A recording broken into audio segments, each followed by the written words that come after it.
Chers frères et sœurs, qui aimez Dieu de tout votre cœur, c'est vrai, souvent dans l'église, on insiste sur la miséricorde divine, à juste titre. Parce que Dieu est miséricordieux, il est pardonneur, il est clémence, il est amour, il est grâce, il est charité. Mais on oublie très souvent l'aspect de la justice divine. Or, les deux sont les deux faces d'une même pièce. La miséricorde divine va avec la justice divine. L'amour divin va avec la vérité divine.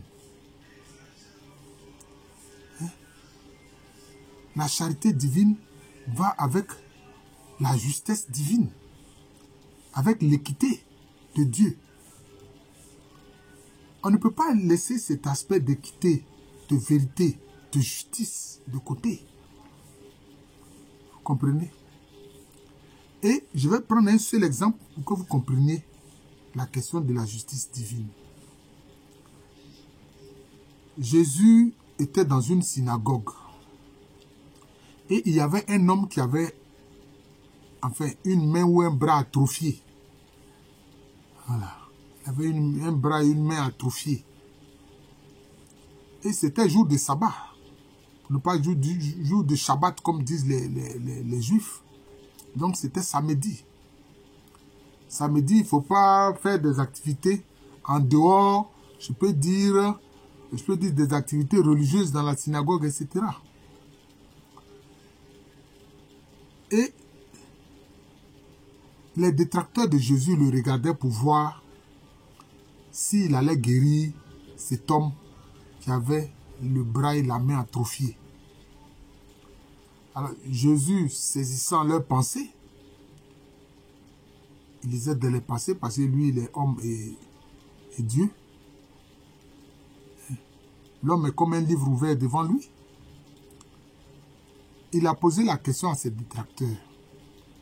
Est-il permis de faire le bien ou le mal le jour du Shabbat? Et eux, ils sont restés silencieux. Ils n'ont pas voulu répondre. Parce que s'ils disent que oui, on doit faire le bien même le jour du Shabbat, ils donnent raison à Jésus.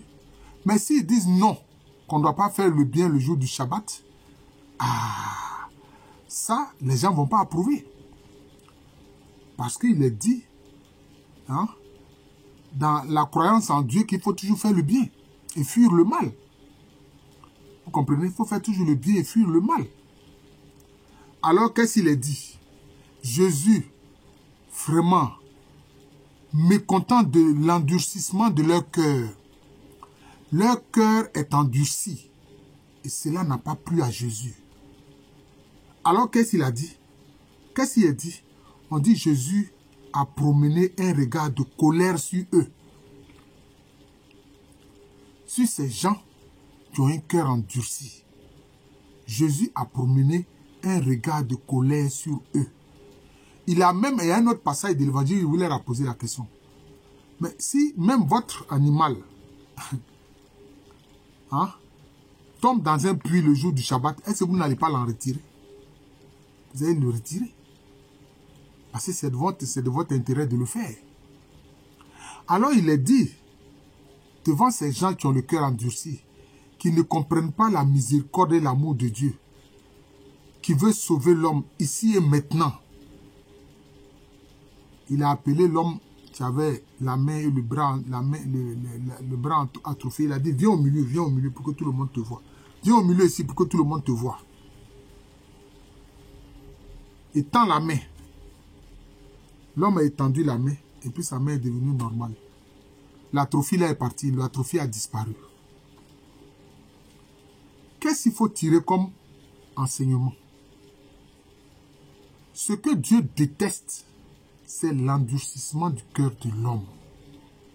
C'est pour ça que, dans un autre passage, Jésus-Christ a dit, mais que c'est du cœur de l'homme que sortent les pensées mauvaises que les choses mauvaises. Les choses mauvaises que l'homme fait là, c'est de son cœur que ça sort. Il ne s'agit pas du cœur organique, du cœur organe, mais il s'agit du cœur spirituel. Comprenez? Voilà, le cœur spirituel. La dureté de ce cœur-là, l'indifférence, la méchanceté. Tu es méchant. Jésus-Christ promène un regard de colère sur toi à cause de sa justice. Tu commets des crimes. Jésus-Christ promène un regard de colère sur toi parce que tu commets des crimes. Tu es un voleur impénitent. Jésus-Christ promène un regard de colère sur toi. Pourtant, il est la miséricorde, l'amour et la grâce de Dieu manifestée. Vous comprenez? Dans ce cas-là, il promène un regard de colère sur toi. Tu peux commettre des péchés. Mais si tu pratiques le péché, parce qu'il y a la pratique, et puis il y a le fait de commettre un péché au passage. Ça fait deux choses différentes. Quand tu fais la pratique d'une chose, la pratique, c'est-à-dire que tu le fais régulièrement et ça, en fait, ça ne te gêne pas. Ça ne te gêne même pas. Vous voyez? Ça ne te gêne pas. Tu sais que ce que tu fais n'est pas bon, mais tu le fais. La pratique du péché, du crime. Comme quelquefois je vois les dirigeants européens avec leurs associés africains qui pillent systématiquement les pays et les peuples d'Afrique depuis des siècles.